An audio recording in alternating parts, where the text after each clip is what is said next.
So I've been asked in about 10 to 20 minutes to give you a definition of the field digital humanities. This is an extremely difficult and challenging question because we're witnessing the birth of this new field that still comes under a lot of fire, a lot of question, and a lot of speculation as to what exactly this term means. What is digital humanities? It's a difficult question to answer. I personally think the challenge is more related to how we define the word humanities than how we define the word digital. The word digital etymologically has two meanings. First, related to using one's fingers.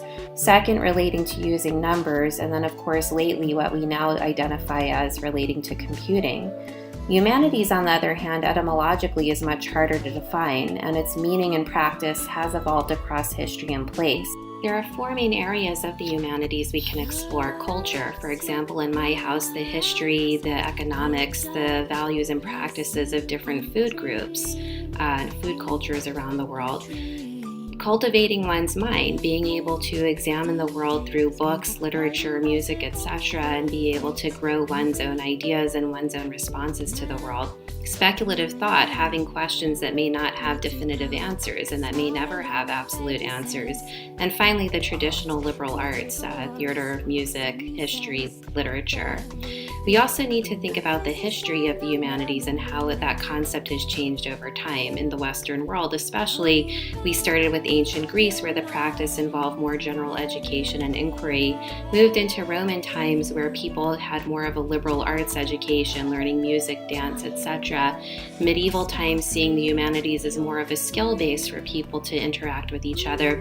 And finally, the Renaissance and beyond, where humanities became more relegated to the realm of study and inquiry. We also need to think about how to separate science and the humanities, because this is a traditional binary that we're struggling with even today. Science asks how, humanities why. Science seeks truth, humanities meaning. Science uses empirical data, humanities more perception.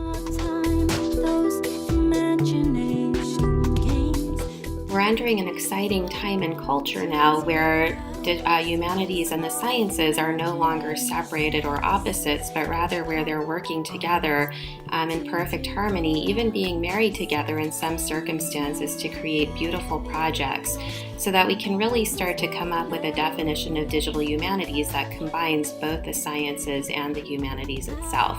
We might even say in very simplistic terms, digital humanities is the construction of culture, education, or knowledge through computing.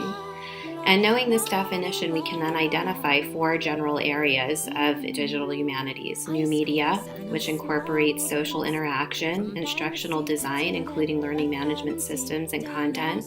Library sciences, which involves archiving data and representing it with those archives. And finally, the actual digital art forms.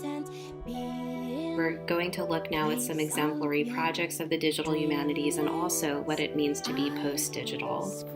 Dreams.